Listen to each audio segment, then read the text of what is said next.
மட்டும் 5ஆம் இடம் தனுசு வருதா? நீங்க சிம்ம லக்னம் யாரா இருக்கீங்களா? நல்லா பாருங்க. வாசல்ல ஒரு அம்மன் இருக்கும், குலதெய்வமே. வாசல்ல ஒண்ணு இருக்கும், கோயிலுக்குள்ள ஒண்ணு இருக்கும். கரெக்டா வருதா? கரெக்டா வரணும், இல்லாட்டி மாறி போச்சுன்னு அர்த்தம். அதுக்கு மட்டும்தான் வாசல் மேல ஒரு அம்மன் வச்சிருப்பாங்க, குலதெய்வம் தான். உள்ளுக்கு ஒரு அம்மன் வச்சிருப்பாங்க. அப்ப 2 அம்மன் வந்து சிம்ம லக்னத்துக்கு வரும். அடுத்தது கன்னி லக்னத்துக்கு மகரமா.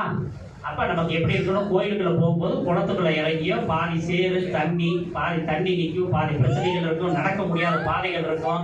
இப்படித்தான் கன்னி ராசி, கன்னி லக்னத்துக்கான ஒரு புறக்குலதெய்வம் இருக்கும். துலா லக்னம்.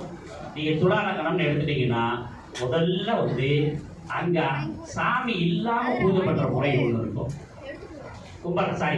துலா லக்னத்துக்கு கும்பம் வந்து கும்பமா. யாரா துலா லக்னம் இருக்கீங்களா? சில பேர்த்துல துலா லக்னம் இல்லையா? சாமி எப்படின்னு கேட்டீங்கன்னா பூஜை வந்து அங்க வந்து ஒரு அருவமா வச்சு கூப்பிடாங்க, பெட்டிக்குள்ள இருக்கும் சாமி. சரிங்களா?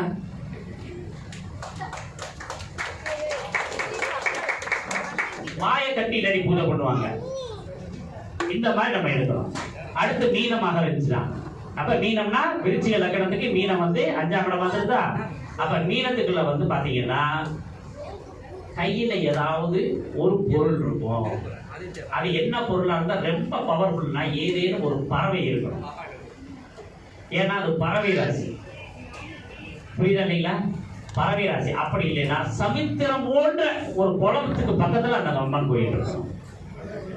இப்படி நம்ம ஒவ்வொருத்தருக்கும் ஒவ்வொரு லக்கண பிரகாரம் நமக்கு தெய்வங்களை கண்டுபிடிக்கலாம். இதுக்குள்ள நிறைய சிம்பல்கள்லாம் இருக்கு. சிம்பல்களா இருக்கு. இப்ப மகர லக்னத்தை எடுத்துட்டீங்கன்னா ரிஷபம் வந்து 5ஆம் வீடா வருதா? அந்த கோயிலுக்குள்ள பசு இருக்கணும், இல்லாட்டி அந்த குலதெய்வ கோயில் தான் இருக்காரு. பசு தானம் பண்ணுவாங்க, இல்லாட்டி பசுவை வளர்ப்பாங்க. கோயில் தலையில வளர்க்குறாங்க இல்லையா? அப்படி அவங்களோட குலதெய்வம் வரணும். இல்லாட்டி பசு மாடு சின்ன உள்ள வரைஞ்சிருக்கணும். அங்கேயும் அம்மன் தான். ஆனா எத்தனை கை இருக்கணும்? 4 கைகள் இருக்கணும். ரைட்டா? இப்போ ஒரு பிரசனத்துக்கு போமா, எல்லாத்துக்கும் ஒரு பிரச்சனை பார்க்கறதுக்கு ஒவ்வொருத்தருக்கும் ஒரு கேள்வி இருக்கும். அது நடக்குமா நடக்காதா அப்படின்னு நம்ம பார்க்கலாம். ரைட்டா? அவங்க உங்க நீங்க இப்பத்த கோச்சாரம் போட்டுக்கங்க. நீங்களே உட்காந்துருக்கீங்க, நீங்களே பிரச்சனை போடுங்க. 6ஆம் பாவம் இப்ப பிரச்சனை போட்டுக்கீங்க. கோச்சாரம் போட்டீங்களா? யாருக்காவது ஏதாவது கேள்வி இருந்தா அந்த கேள்வி எழுதி வைங்க. இப்பயே நடக்குமா நடக்காதா? இப்ப பொண்ணுக்கு கல்யாணம் ஆகல, பையனுக்கு கல்யாணம் ஆகல, இல்ல வேலை கிடைக்கல, இல்ல பதவி உயர்வு கிடைக்கல, இல்ல நோய் குணமாகல, இப்படி ஏதேனும் ஒரு கேள்வி இருக்கும் இல்லையா? இப்ப நீங்களே வந்து அந்த பிரச்சனை போட்டு கண்டுபிடிக்கலாம். அது என்ன எவ்வளவு ஸ்ட்ராங்கா நடக்கும்னு பாத்துக்கலாம். நான் என்ன லக்னம் போட்டிருக்கிறேன்? இப்ப ஓடிக்கிட்டு இருக்க லக்னம் என்ன? இப்ப போடுங்க. இது வந்து உதய லக்னம்னு பேருங்க. இந்த லக்னம் பேரு உதய லக்னம். ரைட்டா? இது வந்து இனிமேல் வரப்போறத சொல்றது. அதனால நமக்கு இப்ப வேணாம். இப்ப கடந்த காலத்தை வச்சுட்டா நமக்கு ஏன் கிடைக்கல, எப்ப கிடைக்கும்ன்றத கண்டுபிடிக்கப்போம். அப்ப என்ன பண்ணணும்? ஒரு 6 இடம் போடணும். 6 இடம்னா உங்க மனசுக்குள்ள 12க்குள்ள ஒரு நம்பர் நினைச்சுக்கீங்க. நினைச்சீங்களா? அதை வந்து 6 இடம் எழுதுங்க அந்த ராசியை. இப்போ 1னா மேசம், 2னா ரிஷபம், 3னா 4னா கடகம். எழுதிட்டீங்களா? இப்ப பாருங்க, நீங்க கேட்ட கேள்வியை அங்க 6 இடமே சொல்லு பாருங்க. நீங்க என்ன கேள்வி கேட்டிருக்கீங்களோ அந்த பாவக அதிபதி அந்த 6 இடத்தை பாப்பாரு பாருங்க. அப்பதான் கரெக்டான பிரச்சனை. 6 அதிபதி பாக்குறாரா? கேள்வி கேட்கறா. நீங்க எனக்கு எப்ப வந்து ஓகே மைக்கு வாங்குறாங்களோ அப்ப நான் கொடுத்துட்றேன். அதே நம்ம வாட்ட பேசிக்கிட்டே இருக்கலாம். சாமிக்கு எவ்வளவு நேரம் பேசலாம்? 5 நிமிஷத்துக்குள்ள முடிச்சிடலாம். 6 அதிபதி வந்து பாக்குறாங்களா? நீங்க இப்ப என்ன 6 போட்டிருக்கிறீங்க? போட தெரியலையா?